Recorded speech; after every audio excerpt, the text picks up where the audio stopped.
Bismillahirrahmanirrahim. Assalamualaikum warahmatullahi wabarakatuh.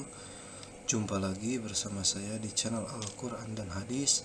Kali ini saya akan melanjutkan kembali mereaction video kajian Buya Sapu Yasin MA yang berjudul Ilmu Mapan. Apa itu ilmu yang mapan? Oke, tanpa berlama-lama, saya siapkan kopi. Yang suka merokok silakan merokok, untuk yang tidak nggak apa-apa.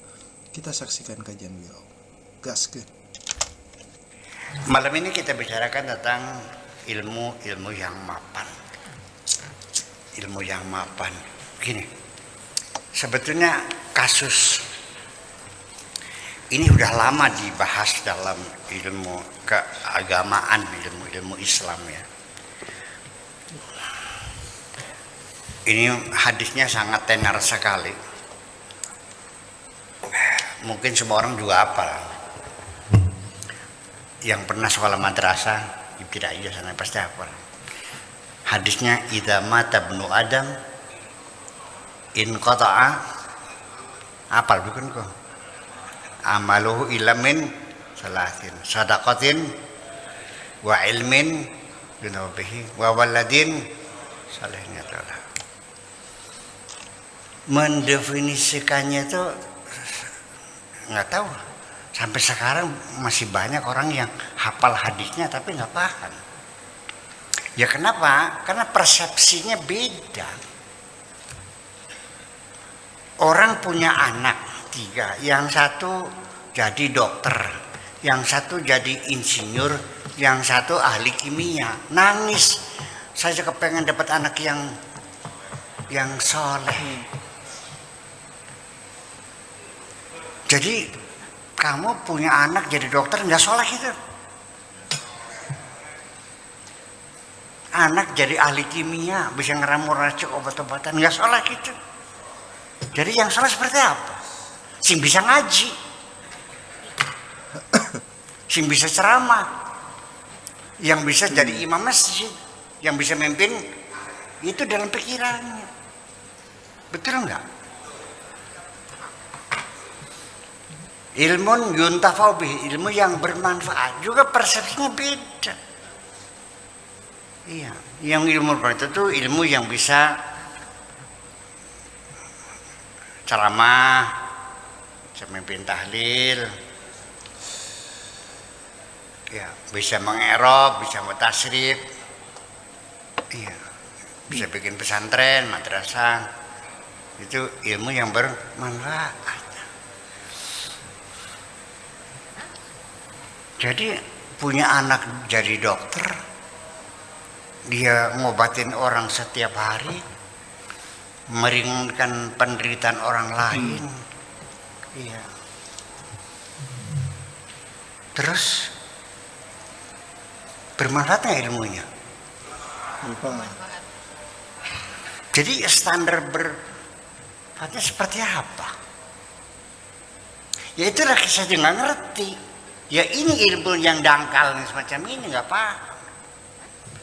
Sudah itu merengkel lagi kadang-kadang, ngerasa dirinya seperti ahli di bidang agama. Orang dianggapnya kecil semuanya, dihina sama kafir, goblok segala macam. Ternyata pemahamannya sangat dangkal sekali. Kalau Anda nggak usah yang tinggi-tinggi ilmu fisika, ilmu kimia lah, bisa bikin geblok. Ngerti geblok? Campur ya di kelapa gitu. Rasanya bikin orang tergila-gila. Jangan menghina orang dagang geblok ya. Kalau satu hari 10 terongton kaya enggak? Nah nih, dagang geblok sehari 10 terongton kaya enggak? Kaya. Lalu dia didik anak-anak perempuan di kampungnya, 50 orang dilatih bikin geblok sehingga mereka bisa usaha, bisa makan. Manfaat enggak? Terus gimana Mas? daripada yang ahli ilmu tafsir, ilmu mantik, ilmu balaghah segala macam, tapi kerjanya untuk mecah belah umat. Mana yang bermanfaat? Nah ya ini. Iya. Ini ilmu geblok, itu ilmu goblok. Iya, nggak paham. Ilmu manfaat itu di dunia, akhirnya tuh nggak ada urusan. Bermanfaat di dunia, buat orang mendapatkan lapangan kerja, bisa cari makan, ngasih makan anak istrinya, ya kan begitu. Orang yang sakit jadi sembuh, ya itu yang bermanfaat. Nah sekarang bisa ngedalil, bisa ceramah, pidato, tablik sana sini. Begitu turun dari mimbar, umatnya digiring untuk membakar gereja di Jatibarang dulu tuh. Bener begitu tuh. Ya Allah. Kan pernah dibakar Jatibarang dulu tuh. Turun dari, betul nggak? Ya iya. Begitu turun dari mimbar kayaknya umatnya digiring langsung ke gereja dibakar. Ngapain? Iya. Ceramah tapi menyebar kebencian. Gimana lagi? Nah itu. Jadi kalau ada orang yang mengajak kedamaian, mengajak persahabatan, persaudaraan sesama bangsa Indonesia, dianggapnya itu sekuler. Dianggapnya apa? Sekuler, apalagi? Liberal. Liberal. Gimana lagi? Liberal. Begini Bung. Liberal. Apapun agamamu, karena engkau KTP-nya Indonesia, jadi saya dan kamu satu warga negara, engkau saudaraku. Paham bikin ke? Paham nggak? Yuk kita rawat negeri ini rumah kita bersama. Jangan kita bermusuhkan agama berbeda, nggak ada urusan tuh mah. Masa nggak paham-paham? Apakah yakin dengan kesamaan agama Anda bersaudara? Yang membuat kita bersaudara ada kewarganegaraan ini kok. Ya, nasionalisme ini kok. Apa satu agama tidak bermusuhan? Saling bunuh membunuh. Yang bunuh-bunuhin orang Syiah siapa? Orang ahli sunnah. Yang bunuh orang sunnah ya orang Syiah. Orang siapa? Orang Mu'tazilah, Qadariyah, Jabariyah, Murji'ah, saling bunuh membunuh sih sampai sekarang. Bersaudara enggak? Kejam kok. Ya sudah, kalau itu sudah tidak efektif, ya sudah kita membuat persatuan kita, persaudaraan kita, kesamaan keluarga negaraan, satu bangsa, satu negara, satu tanah air, satu bahasa. Namanya Indonesia. Aku udah saudara, aku selesai. Bisa nggak sih kita bersaudara? Ya kan agamanya, Anda agamanya A, ya perginya ke sana. Anda agama ke sana. Kita negara kita tinggal bersama, kita rawat bersama, sama itu aja persaudaranya kok. Ya, jadi artinya kembali lagi bahwa ilmu pengetahuan yang yang mapan, yang kokoh roseh, itu yang betul-betul memberi manfaat kepada dirinya, bisa merubah perilakunya. Ya. Saya sendiri juga saya tidak mengerti, tapi ini yang bercerita istri saya, Buya ini sebetulnya wataknya mah keras. Hanya karena ilmunya saja dipoles-poles, akhirnya kelihatan lembut. Oh, jadi kalau begitu berarti ilmu saya mempengaruhi diri saya, merubah pribadi saya dari yang tadinya kasar menjadi lembut. Itu yang bermanfaat. Dengan ilmunya seseorang, Pak Tato, mungkin dulunya dasarnya mau ngemedit, tapi karena berilmu jadi dosen YIN, akhirnya loman.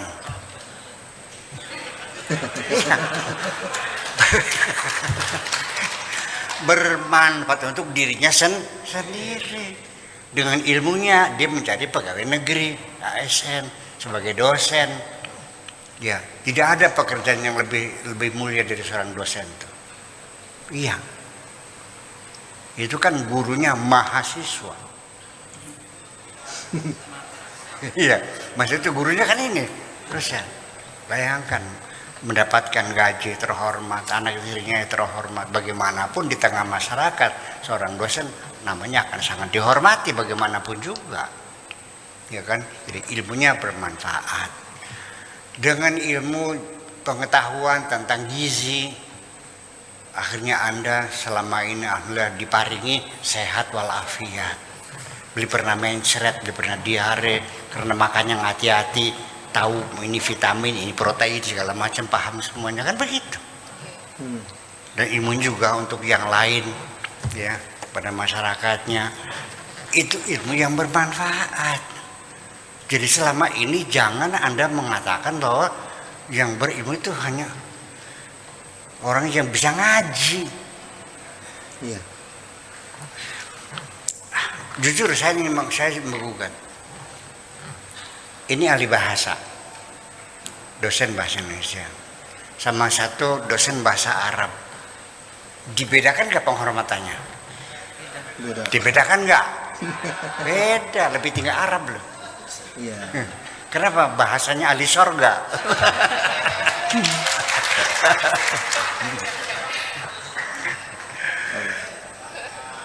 Andaikan saya masuk sorga, saya akan bercakap-cakap dengan bidadari-bidadari dengan bahasa Indonesia, Pak.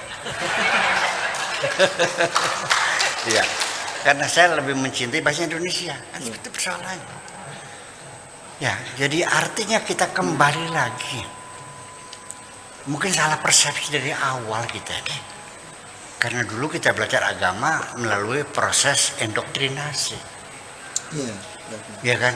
Dengan dressur, dengan indoktrinasi, bukan dengan mengembangkan daya menalar. Itu dari kecil juga apa sih pelajaran agama yang saya dapatkan? Langsung lewat hafal-hafalan kok. Langsung saya di sekolah SD saya di Darul Hikam, itu langsung hafalan juz amma kok. Iya, langsung baca, langsung hafal-hafalan. Dihafalkan terjemahnya, dihafalin bahasanya, dihafalin semuanya. Iya, maknanya gimana? Yang nggak tahu pokoknya hafal aja. Nah, itu. Jadi itulah sebabnya maka kita sendiri jadi semakin tidak jadi paham. Ya. Ini mesti dikorek semuanya, mesti diketahui semuanya. Nggak jelas. Makna soleh nggak jelas. Wawaladin solehin yadullah, anak yang solehnya bagaimana? Ketika saya mengatakan orang Amerika orang yang soleh, banyak yang marah. Jadi sing soleh sih, Ra. Kamu yang soleh. Ketika ada seorang buruh namanya Marsina, ini ceritanya dulu. Dia nuntut naik haji, dia mati dibunuh orang, ya kan? Dia mau itu yang mencak-mencak, yang marah-marah orang Amerika menuntut hak kemanusiaan. Masa buruh nikah aja nggak boleh dibunuh sih, gimana lagi? Ya, dia kan bukan ponakannya Ronald Reagan, bukan menantunya George Bush. Dia orang Indonesia yang dikenal, tapi manusia mereka bela. Iya. Soleh nggak? Beli sembahyang sih. Di sini persoalannya. Jadi gara-gara beli sembahyang ya beli soleh. Jadi sing soleh siapa? Ini kan jadi saya menjadi bingung untuk menjelaskannya. Jadi gini. Jadi ilmu terminologi sesuatu itu harus dipahami. Ya. Memahami sesuatu namanya persepsi. Nah, jalan menuju persepsi namanya definisi. Ilmunya namanya terminologi. Saya berulang-ulang, kenapa kita memberikan reaksi yang berbeda? Padahal aksinya sama. Mengapa reaksinya berbeda? Adalah disebabkan karena kita punya persepsi yang berbeda. Saya ulangi lagi. Pak Dede sama Pak Tato. Ketika Pak Dede dicemburui oleh istrinya, dia tertawa terbahak-bahak, senang, gembira dan bahagia. Tapi ketika Pak Tato dicemburui oleh istrinya, marah, dia bertengkar, gebrag-gebragan. Kok beda? Iya, karena persepsi yang berbeda. Di mana bedanya?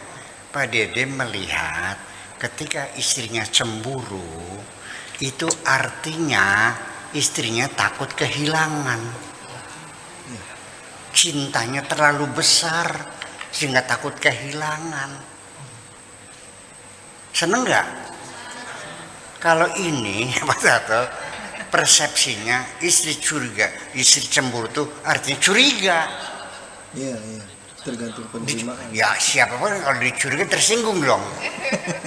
Itu makanya. Iya. Beda persepsi. Maknanya soleh menurut saya apa saja yang bermanfaat di alam dunia untuk kemanusiaan, untuk kesejahteraan, itu namanya kesolehan. Apakah kedokteran, apa pengetahuan, apakah kesehatan, apakah ilmu sosial dan segala macamnya, ya bisa meningkatkan kualitas hidup kita. Itu namanya kesolehan. Sedangkan yang ini mengatakan yaitu yang sembahyang 5 waktu nggak pernah tinggal, yang udah pernah haji, kemudian puasa Senin Kemis, dikiranya rajin, itu yang soleh. Ya kan beda. Iya. Sampai persepsi itu menjadi masalah apabila seseorang tidak sholat, maka semua amal kebaikannya ditolak semuanya. Ya kan? Benar gitu. Yakin? Itu persoalannya. Itu. Karena sholat menjadi panglima. Ya. Yang menentukan kalau sholat semuanya diterima. Kalau enggak yang Ya. kenapa? Ya karena sholat itu imaduddin. Faman aqamaha faqad aqamaddin, wa man tarakaha faqad hadamaddin.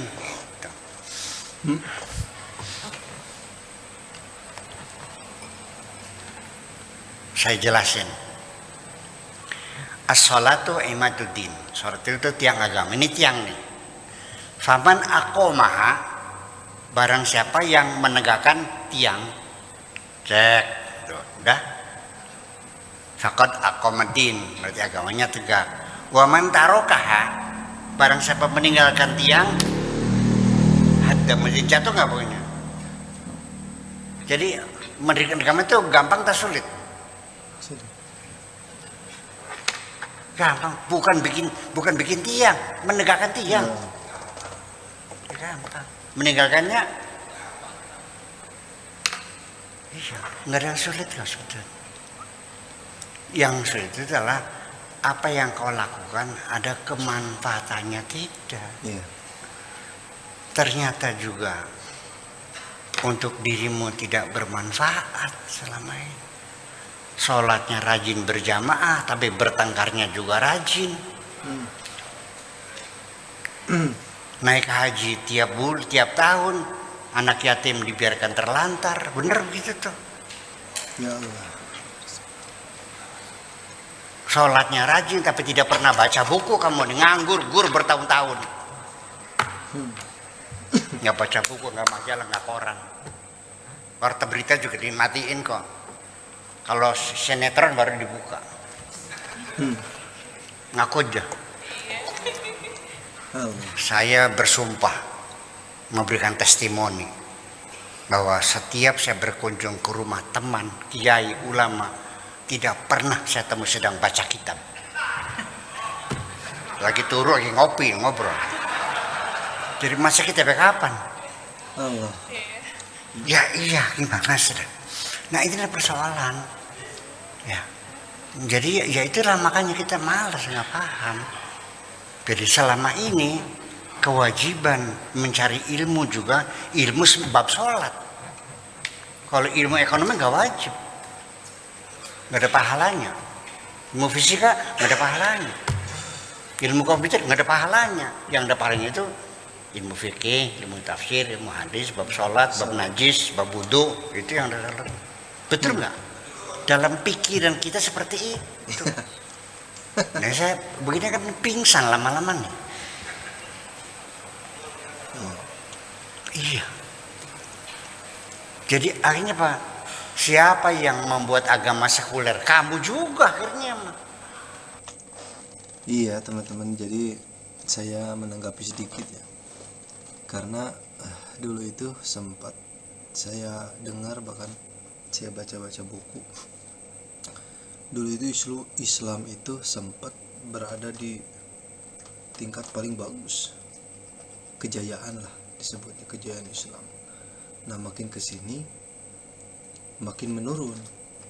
Karena apa? Sudut pandangnya yang menjadi berubah. Seperti yang Buya Sakur sampaikan barusan. Jadi belajar komputer nggak dapat pahala. Jadi fokusnya ke situ aja gitu. Padahal semuanya juga bermanfaat. Justru kejayaannya dulu itu karena dibarengi juga dengan ilmu-ilmu yang lainnya, meliputi, sehingga terasa oleh semua orang manfaatnya. Dari kita belajar ilmu agama, teknologi, sains dan sebagainya, justru saling melengkapi. Karena menurut saya nggak dibatasi. Itu mau ilmu matematika, mau ilmu apa saja, selagi itu dalam hal kebaikan atau positif, justru itu yang diwajibkan oleh Allah. Thalabul ilmi. Terkadang kita yang membatasi, oh ini mah ilmu agama misal gitu, dapat pahala. Terus yang belajar bahasa Indonesia, matematika dan sebagainya, ini gak dapat pahala. Itu sebenarnya dibatasi oleh kita. Makanya kemunduran dalam Islam ya itu penyebabnya menurut saya gitu. Tapi kalau misalkan ada pendapat lain dari teman-teman, monggo silahkan komen gitu. Kita sharing di sini supaya bertambah pengetahuan dan ilmu kita. Oke, kita lanjutkan lagi. Memisahkan agama dengan kehidupan realitas sehari-hari kan. Iya benar. Agama dipisahkan dengan kehidupan sehari-hari. Nah itulah persoalannya. Jadi kesimpulan terakhirnya mah, ilmu yang mapan tuh ilmu yang bisa memberikan kemanfaatan kepada diri sendiri atau kepada masyarakat sekitarnya, yang sifatnya bisa meningkatkan kualitas hidup ya, terutama adalah ilmu-ilmu pengetahuan yang sifatnya eksak ya, yang bisa membuktikan bahwa alam semesta ini berdasarkan ketetapan undang-undang alam yang dibuat oleh Allah dan berlaku abadi, dan akhirnya meyakini bahwa di balik alam semesta ada Tuhan yang Maha Esa. Terima kasih saja. Luar biasa teman-teman. Jadi mari kita sama-sama buka pemikiran kita, hati kita untuk menerima pengetahuan yang baru, untuk lebih meningkatkan keimanan kita, ketakwaan kita, keyakinan kita. Dan jangan lupa kita harus belajar juga ilmu-ilmu yang lain semacam teknologi. Kalau misalkan yang mau ke kesehatan, belajar juga sama manfaatnya. Bahkan iya, kalau menurut saya kalau kita menguasai semuanya, kalau ada berusaha dari kita, ya gak jadi masalah. Justru itu yang dipraktikkan oleh Nabi dulu gitu, universal, rahmatan lil alamin, untuk semua gitu, tidak untuk Islam saja. Makanya ya itu. Terima kasih karena sudah menyimak, karena sudah menonton video ini. Tetap tagline saya, semoga kita lebih baik daripada hari kemarin. Terima kasih. Assalamualaikum warahmatullahi wabarakatuh.